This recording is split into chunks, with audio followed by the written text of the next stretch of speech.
सुप्रभात बच्चों, कैसे हैं आप? आशा करती हूँ सभी अच्छे होंगे। ठीक है, चलिए हम आगे बढ़ते हैं अपनी पढ़ाई की ओर। जैसा कि आपको पता है कि हमने जो आपकी कक्षा 7 का जो पहला व्याकरण का जो टॉपिक लिया, शीर्षक लिया, शब्द विचार। ठीक है, यानी शब्द पे विचार करेंगे। और शब्द की हमें आवश्यकता क्यों पड़ती है, शब्द की हमने जो हमारी पिछली क्लास है उसमें हमने पढ़ा था, यही जाना था कि भाई मनुष्य अपने मन के भावों को, अपने मन के विचारों को व्यक्त करने के लिए, आपस में बातचीत करने के लिए भाषा का माध्यम बहुत ज़रूरी है। ठीक है, तो उसको भाषा का ज्ञान होना चाहिए। लेकिन भाषा का ज्ञान होने के बाद में फिर भाषा में वो बोले कैसे, करे क्या, इसके लिए उसे शब्दों का ज्ञान होना चाहिए। और शब्द किससे बनते हैं? तो भाषा की प्रथम इकाई होती है वर्ण होते हैं। तो वर्णों की जो सार्थक मेल होता है उससे शब्द बनता है, और सार्थक शब्दों के मेल से वाक्य बनते हैं। तो वाक्य से ही हम आपस में बात करना सीखते हैं, आपस में बात कर सकते हैं, अपने मन के भावों को, अपने मन के विचारों को हम प्रकट कर सकते हैं। ठीक है, यही सब हमने कल पढ़ा था। तो हमने शब्द के बारे में पढ़ा, शब्द कैसे बनते हैं मैंने आपको बताया। तो 2 शब्द बना गए, कमल, सार्थक जो वर्ण 2 या 2 से अधिक वर्णों के मेल से हमने कमल बनाया, कमल शब्द का निर्माण किया। फिर राकेश का किया, जिनका अर्थ होता है। ठीक है, फिर साथ ही हमने ये पढ़ा कि सामान्य रूप से हमने ये चीज़ सीखी थी कि सामान्य रूप से शब्द 2 प्रकार के होते हैं, सार्थक और निरर्थक। जो अर्थ देते हैं वो सार्थक, और जो शब्द अर्थ नहीं देते, जिनका कोई अर्थ नहीं होता, वो निरर्थक। सार्थक शब्द में पढ़ा जैसे नदी, पहाड़, झरना, मनुष्य, लड़का, लड़की, स्त्री, महिला। इनके हम बोलते ही गाय, भैंस, बैल, बकरी, इनको बोलते ही इनके छवि, इनका दृश्य हमारे सामने आ जाता है, हम अर्थ समझ जाते हैं। ठीक है, और जो निरर्थक शब्द थे वो ऐसे थे जो हम बोलचाल में बोलते गए, लेकिन लिखित में और जो हम पढ़ते हैं भाषा उसमें का प्रयोग नहीं होता है। ठीक है, वैसे शब्द जैसे चाय वाय, खाना वाना, उठो उठो, चलो चलो। ठीक है, इस प्रकार के। तो चाय तो ठीक है लेकिन वाय, ठीक है, खाना तो ठीक है लेकिन वाना। तो ऐसे शब्द थे जिनका कोई अर्थ नहीं होता। ये हमारे मुंह से ऐसे ही ध्वनियाँ हैं जो ऐसे निकलती है, और इधर बोलचाल में, या कुछ ऐसी ध्वनियाँ जो हम कुछ ऐसी क्रियाएं करते हैं उनमें निकलती है, लेकिन उनका कोई अर्थ नहीं होता, जैसे छींकते समय, खांसते समय। ठीक है, तो ये जो ध्वनियाँ केवल ध्वनियाँ मात्र हैं, इनका कोई अर्थ नहीं होता। ठीक है, ये चीज़ हमने पढ़ी थी। अब आज जो हम पढ़ने चाह रहे हैं वो हमारा शीर्षक है शब्दों के भेद। शब्द के वैसे तो सामान्य अर्थ में 2 ही है, निरर्थक और सार्थक, लेकिन भेद जो है इसके प्रकार वो देखते हैं आज हम। ठीक है, तो हम आज से शुरू करते हैं शब्द के भेद। शब्द के 3 भेद होते हैं बच्चों। व्युत्पत्ति के आधार पर देखिए एक होता है, शब्द के भेद 3 है। पहला है व्युत्पत्ति के आधार पर, दूसरा उत्पत्ति के आधार पर, तीसरा है प्रयोग के आधार पर। ठीक है, वापस देखिए, पहला है व्युत्पत्ति के आधार पर, दूसरा है उत्पत्ति के आधार पर, तीसरा प्रयोग के आधार पर। अब इसे हम एक एक को बिल्कुल विवरणात्मक दृष्टि से ना बिल्कुल आराम से पूरा गहराई से जाकर के पढ़ेंगे, एक एक उदाहरण के साथ में जैसे समझेंगे। ठीक है, तो सबसे पहले हम व्युत्पत्ति के आधार पर पढ़ेंगे। आइए, तो व्युत्पत्ति के आधार पर देखिए, पहला अपना व्युत्पत्ति के आधार पर। और व्युत्पत्ति के भी 3 भेद है। देखिए, शब्द के भी 3 भेद है, व्युत्पत्ति, उत्पत्ति और प्रयोग के आधार पर। और अब व्युत्पत्ति का ले रहे हैं हम, व्युत्पत्ति के आधार पर, तो उसके भी 3 है, रूढ़ शब्द, यौगिक रूढ़ और योग रूढ़। कितने? 3 है, रूढ़ शब्द, यौगिक शब्द और योग रूढ़। अब पहले आप इनके तीनों के शब्द के अर्थ देखिए। रूढ़ का अर्थ होता है जैसे रूढ़ी, हम नहीं कहते रूढ़ीवादी परंपरा है, ये तो रूढ़ीवादी यानी पुराने प्राचीन काल से चली आ रही जो व्यवस्था है, और जो थोपी जा चुकी है, जो आरोपित की जा चुकी है ना, उन्हें नहीं बदला जाता, परिवर्तन नहीं होता, वो तब से वैसे के वैसे ही चले आ रहे हो। तो हो गए रूढ़, यानी ऐसे शब्द जो शुरू से चले आ रहे हैं, जिसके लिए वो प्रयुक्त होते हैं उसी के लिए प्रयुक्त होते हैं। यौगिक का अर्थ होता है जोड़ना, योग करके चलना। तो जहाँ पर जोड़ करके 2 शब्दों को जोड़ करके चलेंगे वो यौगिक। और योग रूढ़ इन दोनों का मिश्रण, यानी रूढ़ भी है और यौगिक भी है। यौगिक भी होंगे, 2 शब्दों का मेल भी होगा, लेकिन वो रूढ़ है, वह किसी के लिए आरोपित है, किसी के लिए निर्धारित है, पुराने समय से, प्राचीन समय से पहले से निर्धारित है कि ये उन्हीं के लिए शब्द है। जबकि अर्थ तो यौगिक के आधार पर उनके अर्थ तो कुछ और होंगे, लेकिन वह रूढ़ हो गए, तो वो योग रूढ़ हो गए, यानी रूढ़, यौगिक, योग रूढ़। अब इनको एक एक को अपन डिटेल से पढ़ते हैं। सबसे पहले देखिए रूढ़ शब्द। रूढ़ शब्द के बारे में समझिए। रूढ़ शब्द जो शब्द किसी अन्य शब्दों के योग से नहीं बनते, यानी कि किन्हीं शब्दों के योग से नहीं बनेंगे तथा खंड कर देने पर निरर्थक हो जाते हैं, वे शब्द रूढ़ कहलाते हैं। ये शब्द किसी विशेष वस्तु के लिए प्रसिद्ध हो गए होते हैं। अब ढंग से देखिए, वह शब्द जो किसी अन्य शब्दों के योग से नहीं बनते, यानी किसी शब्द के योग से नहीं बनते, अपने आप में स्वतंत्र होते हैं और खंड कर देने पर, खंड यानी टुकड़े कर देने पर, खंड करना है, टुकड़े टुकड़े करना, खंड कर देने पर निरर्थक, यानी अलग अलग करेंगे तो इनका कोई अर्थ नहीं आएगा, वे रूढ़ शब्द होते हैं। और ये शब्द किसी विशेष वस्तु के लिए शुरू से प्रयुक्त हो गए, प्रसिद्ध हो गए, इसके लिए शब्द हैं, तो इसी के लिए ये शब्द हैं। जैसे उदाहरण देखिए, काला। अब काला शब्द को पता है, ये एक काला रंग होता है, तो काले के लिए शुरू से प्रयुक्त हो गया, यानी प्रसिद्ध हो गया कि इस रंग जो काला है अंधेरे अंधेरे जैसा, इसके लिए ये शब्द। लाल, लाल रंग जो है, जैसे लालिमा लिए रंग, उसके लाल। पानी शब्द, ठीक है। माता, कान, नाक, ये शुरू से जिनके लिए प्रसिद्ध हो गए उन्हीं के लिए हैं, अब उनके लिए परिवर्तित नहीं होते, यानी कि इन शब्दों को आप दूसरी चीज़ों के लिए प्रयुक्त नहीं कर सकते। और ऊपर लिखा, ये किसी शब्दों के मेल से भी नहीं बने। देखिए, दो शब्द हैं, काला शब्द का और ला, अपने आप में स्वतंत्र शब्द, का और ला को अलग अलग कर देंगे तो इनका कोई अर्थ नहीं है, तो खंड कर देने पर भी ये अर्थ नहीं देते, निरर्थक होंगे। तो अलग अलग किया, का और ला को अलग अलग किया तो कोई अर्थ नहीं दे रहे हैं, का कोई अर्थ नहीं दे रहा, ला कोई अर्थ नहीं दे रहा। इस प्रकार पानी में पा कोई अर्थ नहीं दे रहा, नी कोई अर्थ नहीं दे रहा, ठीक है। तो यही होते हैं रूढ़ शब्द, शुरू से किसी के लिए प्रयुक्त कर दिए गए हैं और उन्हीं के लिए ही होते हैं ये। और दूसरा, ये किसी शब्दों के मेल से नहीं बने हैं। तीसरा, खंड करने पर इनका कोई अर्थ नहीं होता, ठीक है। आगे चलिए, यौगिक। यौगिक होते हैं योग, जो शब्द अन्य शब्दों के मेल से बनते हैं वे यौगिक शब्द कहलाते हैं। इस प्रकार के शब्द संधि, समास, उपसर्ग, प्रत्यय आदि से बनते हैं। आपको पता है, शब्द संधि में दो वर्ण या व्यंजनों के, दो स्वरों या व्यंजनों के मेल से बनते हैं, वो संधि होती है, ठीक है। दो शब्दों के सार्थक मेल से समास बनता है। उपसर्ग में आगे जो कुछ नया शब्द जोड़ करके परिवर्तित किया था उपसर्ग। प्रत्यय में पीछे कोई नया शब्द जोड़ के प्रत्यय परिवर्तन किया जाए, वो प्रत्यय, यानी किसी न किसी योग से ही शब्द बनते हैं, तो ये यौगिक शब्द है।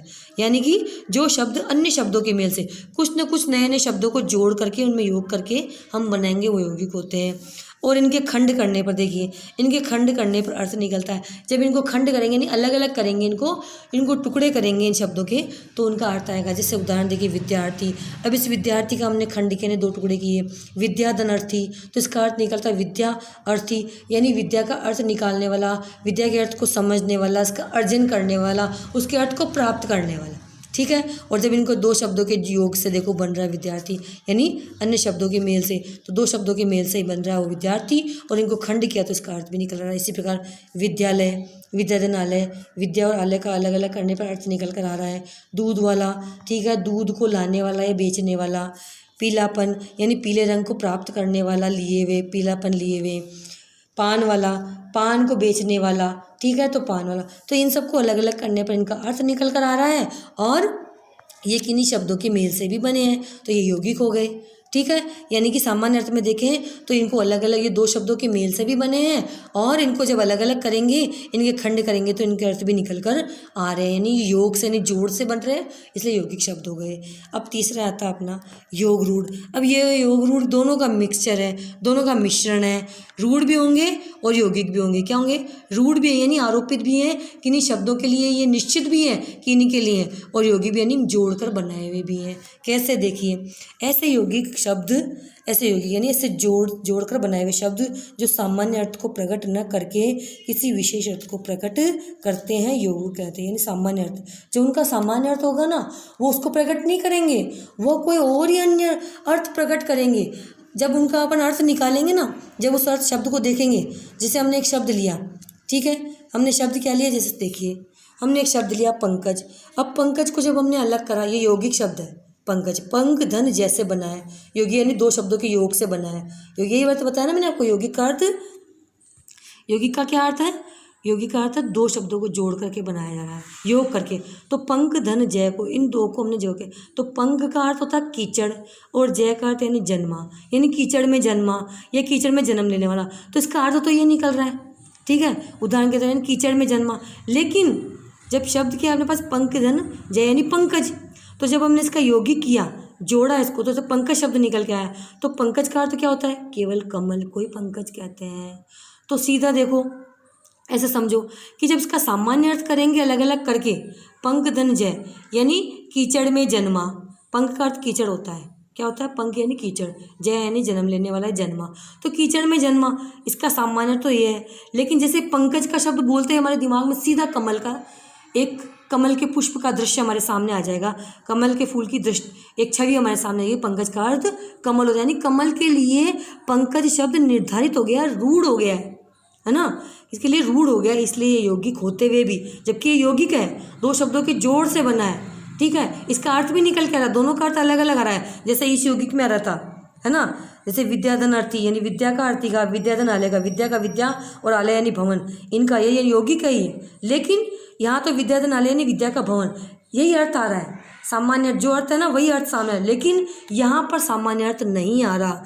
पंख धन जय यौगिक होते हुए भी रूढ़ है, किसके लिए रूढ़ है? कमल के लिए, ठीक है, पंकज का अर्थ कमल होता है। वो उदाहरण देखिए इसी प्रकार जलद, जल धन द, द जल यानी पानी, द यानी देने वाला, पानी देने वाला, पानी कौन देता है? बादल, तो यहाँ पर बादल के लिए ये शब्द रूढ़ हो गया, यानी बादल के लिए निर्धारित हो गया कि जलद का मतलब बादल होता है। इसी प्रकार पीताम्बर, पीत धन अंबर, अलग अलग ये दोनों यौगिक शब्द हैं, दो शब्दों से मिलकर बने हैं, दोनों का अलग अलग खंड किया तो अर्थ भी निकल आ रहा है। पीत का मतलब पीला, अंबर का मतलब वस्त्र, यानी पीला है अंबर जिसका, पीत है अंबर जिसका, यानी पीला है वस्त्र जिसका।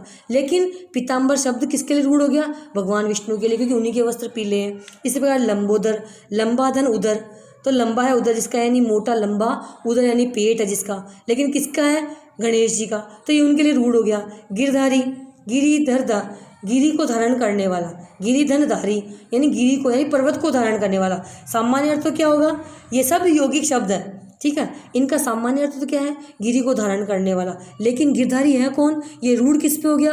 भगवान कृष्ण पे, क्योंकि उन्होंने गिरी को धारण किया था, इसलिए उन पर रूढ़ हो गया, ये उन्हीं के लिए निर्धारित हो गया, हमेशा के लिए गिरधारी शब्द उन्हीं के लिए प्रयुक्त होने लगे, गिरधारी कृष्ण को ही कहते हैं। इसी प्रकार चार पाई देखिए, ठीक है, अब चार पाई शब्द जो है वो क्या है?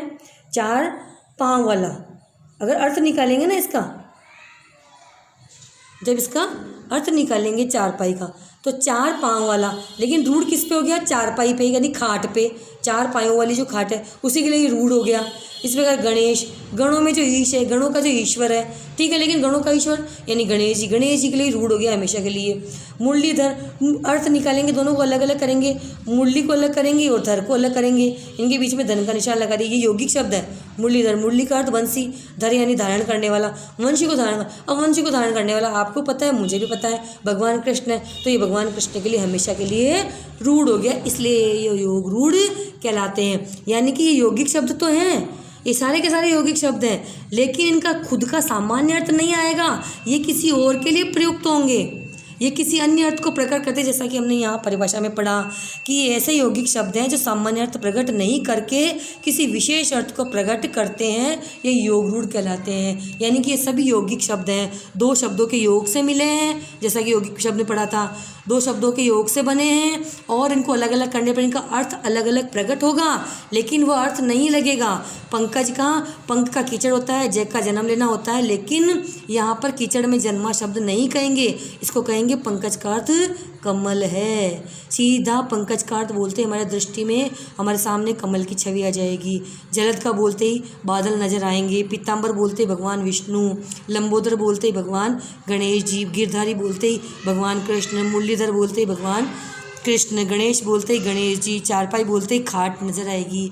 यानी इनके जब हम ये यौगिक शब्द होते हैं भी योग रूढ़ हैं, क्योंकि ये किसी और के लिए प्रयुक्त होने लग गए हैं। शुरू से ही इनका अर्थ तो कुछ है अलग अलग करने पर, लेकिन ये शुरू से ही किसी और के लिए प्रकट होते हैं, किसी और पर रूढ़ हो गए, किसी और पर आरोपित हो गए, किसी और के लिए शुरू से ही उनके लिए निर्धारित हो गए, इसलिए इनको रूढ़ कहा जाता है। तो योग भी हैं और रूढ़ भी हैं, योग से भी बने हैं इसलिए योग हो गए, और शुरू से निर्धारित है किन्हीं के लिए तय है इसलिए रूढ़ है, ठीक है, इसलिए योग रूढ़ हो गए। आया समझ में? तो ये योग रूढ़ होते हैं, ठीक है। शुरू से एक बार देख लीजिए कि हमने आज पढ़ा शब्दों के भेद, व्युत्पत्ति के आधार पर, तीन भेद होते हैं, व्युत्पत्ति के आधार पर, उत्पत्ति के आधार पर, प्रयोग के आधार पर, ठीक है। अब सबसे पहले आज हमने पढ़ी व्युत्पत्ति के आधार पर। व्युत्पत्ति में रूढ़ शब्द, यौगिक शब्द, योग रूढ़ तीन होते हैं। रूढ़ में क्या होगा? जो शब्द किन्हीं शब्दों के योग से नहीं बनते हैं और खंड करने पर इनका कोई अर्थ नहीं आएगा। जैसे शुरू से निर्धारित होगा, रूढ़ करना यानी रूढ़ी, रूढ़ी शब्द यानी शुरू से निर्धारित कर दिया है, शुरू से वही चले आ रहे हैं, उन्हीं के लिए प्रयुक्त होते हैं। आप उन शब्दों को नहीं परिवर्तित कर सकते। जैसे काला, लाल, पानी, माता जिसके लिए प्रयुक्त उन्हीं के लिए प्रयुक्त होंगे, शुरू से उन पर रूढ़ हो गए, यानी उनके लिए निर्धारित हो गए हैं। अब आता है यौगिक। यौगिक जो शब्द अन्य शब्दों के मेल से बनते हैं लेकिन वे यौगिक शब्द कहलाते हैं। और इस प्रकार के शब्द संधि, समास, उपसर्ग, प्रत्यय आदि से बनते हैं, यानी ये सब जो है यौगिक शब्द है, यानी जोड़ से बनते हैं, दो शब्दों या दो से अधिक शब्दों के मेल से बनते हैं। और इनके खंड करने पर इनके अर्थ भी निकलते हैं। जैसे विद्यार्थी, विद्यालय, इनके खंड किए तो विद्या का अर्थ लेने वाला, ग्रहण करने वाला, उसका अर्जन करने वाला। विद्यालय जहाँ विद्या का भवन है, जहाँ विद्या को सिखाया जाता है, विद्या को अर्जित करा जाता है। ठीक है, ये सब दूध वाला, दूध देने वाला, पीलापन यानी पीला ग्रहण किए हुए, लिए हुए, पान वाला, पान बेचने वाला। तो ये सब अलग अलग करने पर, खंड करने पर अपने अपने अर्थ दे रहे हैं और दो शब्दों के मेल से बने हैं, दो शब्दों के योग से बने हैं, इसलिए ये यौगिक कहलाएंगे। ठीक है, यौगिक यानी योग से बने इसलिए। अब आता है अगला अपना ये यौगिक। ऐसे यौगिक, योग रूढ़ यानी ऐसे यौगिक शब्द जो सामान्य अर्थ को प्रकट न करके किसी विशेष अर्थ को, यानी कि इनका अर्थ निकालेंगे, सामान्य अर्थ तो कुछ और होगा लेकिन ये किसी और के लिए प्रकट होते हैं। जैसे पंकज में अपने आप में पंक धनजय यानी कीचड़ में जन्मा, किंतु पंकज शब्द का केवल एक ही अर्थ होता है कमल। इसी प्रकार जलद, जल को देने वाला बादल। पीताम्बर, पीले वस्त्र धारण करने वाले भगवान विष्णु। लंबोदर, गिरधारी, चारपाई, गणेश, मुरलीधर, ये आपको समझा चुकी हूँ मैं। ठीक है ना, यानी कि ये सब यौगिक हैं लेकिन ये रूढ़ हो चुके हैं, किसी और के लिए प्रयुक्त हो चुके हैं, किसी और के लिए निर्धारित हैं कि ये उन्हीं के लिए प्रयुक्त होते हैं। इसलिए रूढ़ होने की वजह से रूढ़ है और योग होने की वजह से ये योग रूढ़ है। ठीक है, आया समझ में? तो आज की क्लास हमारी यहीं तक, आज हमने यहीं तक पढ़ा। ठीक है, अगली क्लास में हम उत्पत्ति के आधार पर शब्दों के भेद पढ़ेंगे। ठीक है, धन्यवाद बच्चों।